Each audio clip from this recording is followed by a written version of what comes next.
This is Rewatching Hawkins.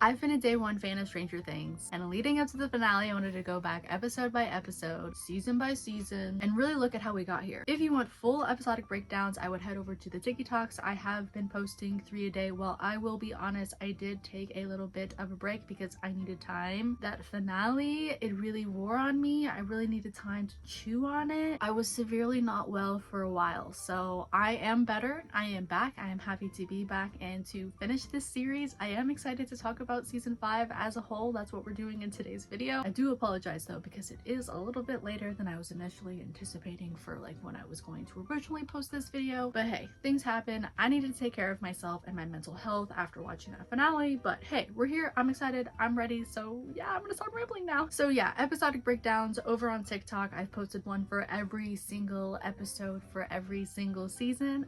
But here on YouTube, we are zooming out and looking at everything from a season by season standpoint. And season 5 is different. This isn't a mystery season. It's not about discovery. It's about consequence. So let's break it down episode by episode quickly and then zoom out and talk about what this season is actually doing. Episode 1, The Crawl. Season 5 doesn't ease us back in. It drops us back into Hawkins. The gates are still open, the town is still fractured, and from the very beginning, the show makes one thing clear. The story didn't reset. It resumed. The Upside Down is no longer contained, and the tone immediately tells us that we're dealing with fallout, not build-up. Episode 2, The Vanishing of Holly Wheeler. This episode mirrors the very beginning of the show, and that's intentional. A child disappears again, but this time the adults hear it, see it, and fight it. Karen Wheeler does not freeze, she fights. And when Holly is taken, it's not just history repeating itself, it's escalation. Vecna isn't hiding anymore. Episode 3, The Turnbow Trap. For the first time this season, the group stops reacting and starts planning. They lay a trap, they tag a Demogorgon, and they try to hunt Vecna back. And it almost works, until it becomes painfully clear that Vecna is not running. He's leading them. Episode 4, Sorcerer. This is the turning point for Will. He's no longer just connected, he's capable. When Will stops the Demogorgons, the show quietly confirms something huge. Will didn't just survive Vecna, he learned from him. And that scares everyone, including Will. I'm sorry for the camera adjustment, let's keep going. Episode 5, Shock Jock. This episode reframes Vecna entirely. He isn't just abducting children, he's recruiting them, using comfort stories and false safety to convince them that they've been chosen. And at the same time, Will learns the truth about his powers and the cost of using it. The mistake at the end of the episode isn't emotional, it's scientific, and it changes everything. Episode 6, Escape from Camazotz. This is where the mythology finally locks into place. The Upside Down isn't a place. It's a mistake, a wormhole, a bridge, held together by something that was never meant to be disturbed. Holly escapes, Max escapes, and the bridge starts collapsing and Vecna is furious. Episode 7, The Bridge. Everything aligns. That looks kind of silly.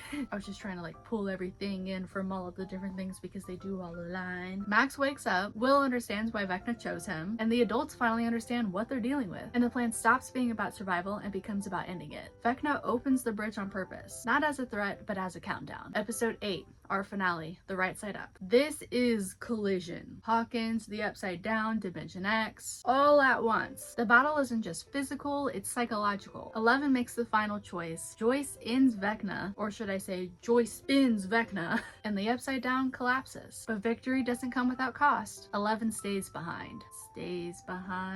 Now this is the part of the video where I break down the whole season in like 5 acts. We talk about the season as a whole, and then there's a little outro, so let's keep going. I don't want this to be over.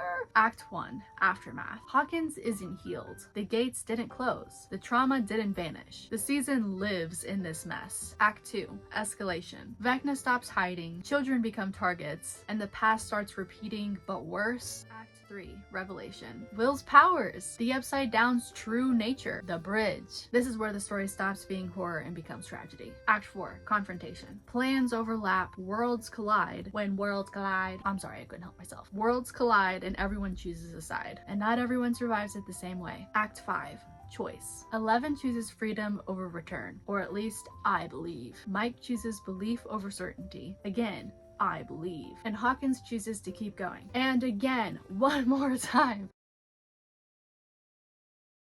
The more I film this, the more we need to keep going. Season 5 isn't about defeating a monster. It's about what happens after survival. What do you do when the danger ends, but the damage remains? Vecna represents control through fear and comfort, and 11 represents choice. Will represents what happens when trauma becomes strength, and Hawkins represents a town that keeps breaking and keeps choosing to rebuild. On a rewatch, season 5 isn't the loudest season. It's the heaviest. It doesn't ask us to be scared. It asks us to remember. And that's what Rewatching Hawkins has been all about. Not just monsters, but the people that survive them. That's the end of the script. It's already like, if you liked today's video, make sure to give it a like. It definitely helps this channel out. Make sure to let me know in the comments what your finale thoughts were. Why is the room getting really blurry? I can't believe that the show is over. It's been a huge part of my life. I've had the best time filming this series with you all, and I am excited for what's next. Alright, I'm gonna go. I'll catch you guys in the next one, and I believe here's to 2026.